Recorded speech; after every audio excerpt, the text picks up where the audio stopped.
हमने सदैव शांति और स्थिरता बनाए रखने का आह्वान किया है। पश्चिम एशिया की वर्तमान स्थिति हमारे लिए गहरी चिंता का विषय है। भारत डायलॉग और डिप्लोमेसी के माध्यम से सभी विवादों का समाधान का समर्थन करता है। The right honourable prime minister mark Carney, दोनों देशों के डेलीगेट्स, मीडिया के साथी, नमस्कार।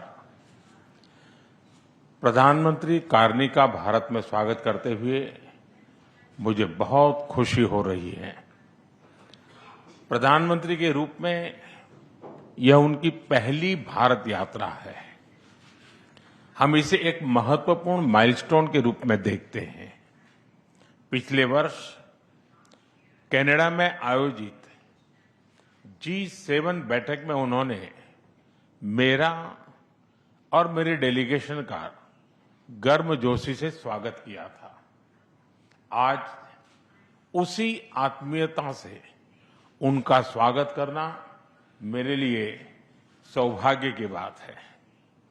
दुनिया में बहुत कम लोग हैं जिनके सीवी में दो देशों की सेंट्रल बैंकिंग लीडरशिप लिखी हो। हमारी पहली बैठक से ही हमारे संबंधों में एक नई ऊर्जा, परस्पर विश्वास और सकारात्मकता आई है। सहयोग के हर क्षेत्र में बढ़ते मोमेंटम का श्रेय मैं अपने मित्र प्रधानमंत्री कार्नी को देता हूं।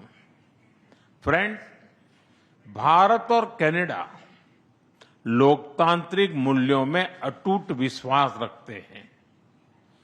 हम डायवर्सिटी को सेलिब्रेट करते हैं।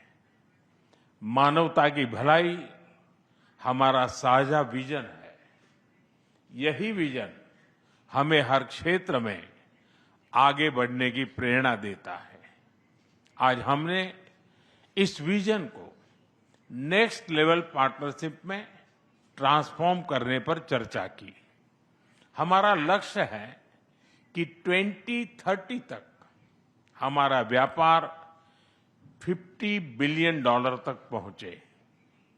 आर्थिक सहयोग का पूरा पोटेंशियल अनलॉक करना यह हमारी प्राथमिकता है। इसलिए हमने कॉम्प्रिहेंसिव इकोनॉमिक पार्टनरशिप एग्रीमेंट को जल्द ही फाइनलाइज करने का निर्णय लिया है। इससे दोनों देशों में निवेश और रोजगार के नए अवसर बनेंगे। कनाडा के पेंशन फंड्स ने भारत में $100 बिलियन का निवेश किया है। यह भारत की ग्रोथ स्टोरी में उनके गहरे विश्वास का प्रतीक है। आज हमें दोनों देशों के बिजनेस लीडर से भी मिलेंगे।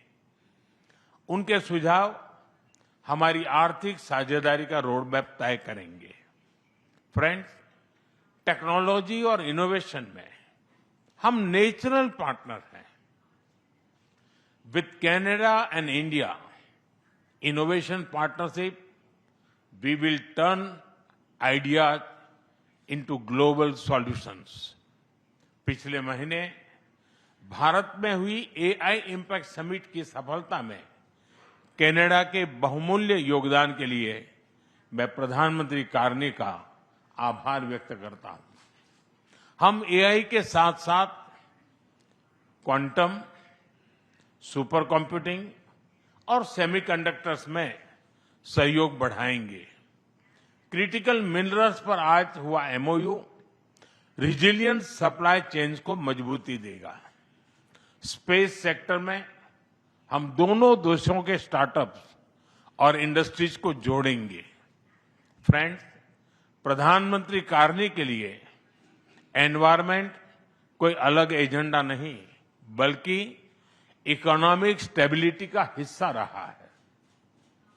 ऊर्जा के क्षेत्र में हम नेक्स्ट जनरेशन पार्टनरशिप बना रहे हैं, जिसमें हाइड्रोकार्बन के साथ साथ रिन्यूएबल एनर्जी, ग्रीन हाइड्रोजन और एनर्जी स्टोरेज पर विशेष बल दिया जाएगा।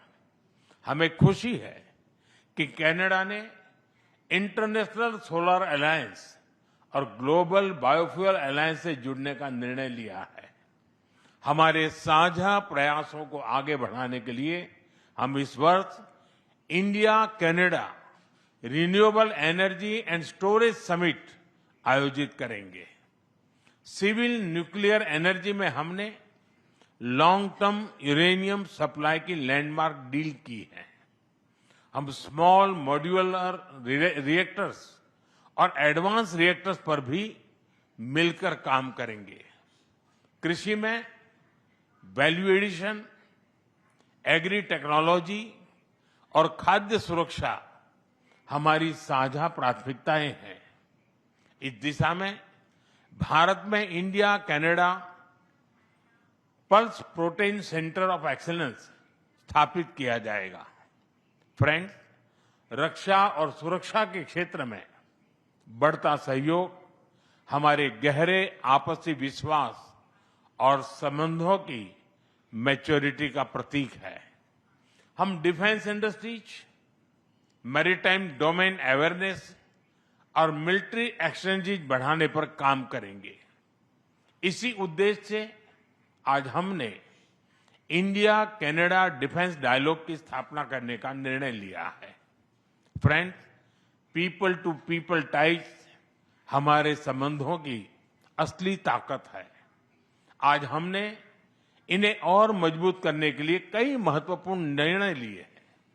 एआई, हेल्थ केयर, एग्रीकल्चर और इनोवेशन में आज कई यूनिवर्सिटीज के बीच नई पार्टनरशिप की घोषणा हो रही है। हम कनाडा की यूनिवर्सिटी द्वारा भारत में कैंपस खोलने पर भी सहमत हुए। इंडिजिनस और ट्राइबल कम्युनिटीज हमारी साझा सांस्कृतिक विरासत का महत्वपूर्ण हिस्सा है। सांस्कृतिक आदान प्रदान बढ़ाने के लिए दोनों पक्षों के बीच आज एमओयू किया गया है।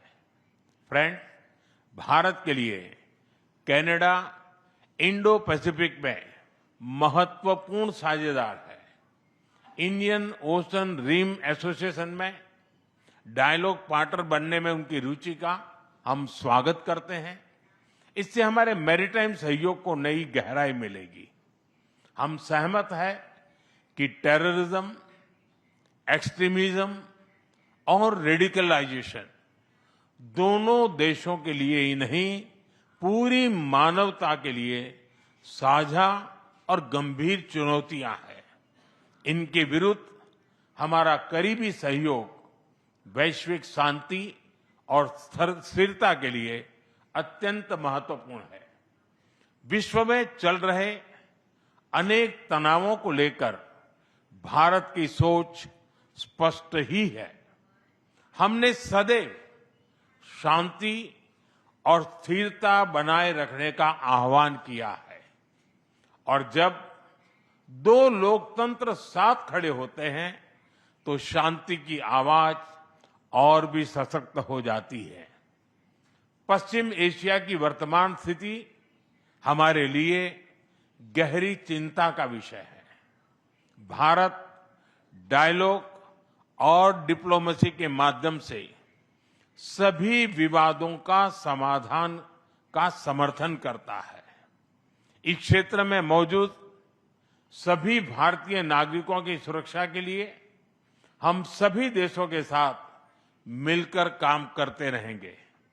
एक्सेलेंसी, आपकी यात्रा से हमारे सहयोग के हर क्षेत्र को एक नई ताकत मिली है। भारत के प्रति आपकी गहरी प्रतिबद्धता और दूरदर्शिता के लिए मैं एक बार फिर आपका हार्दिक अभिनंदन करता हूं। बहुत बहुत धन्यवाद।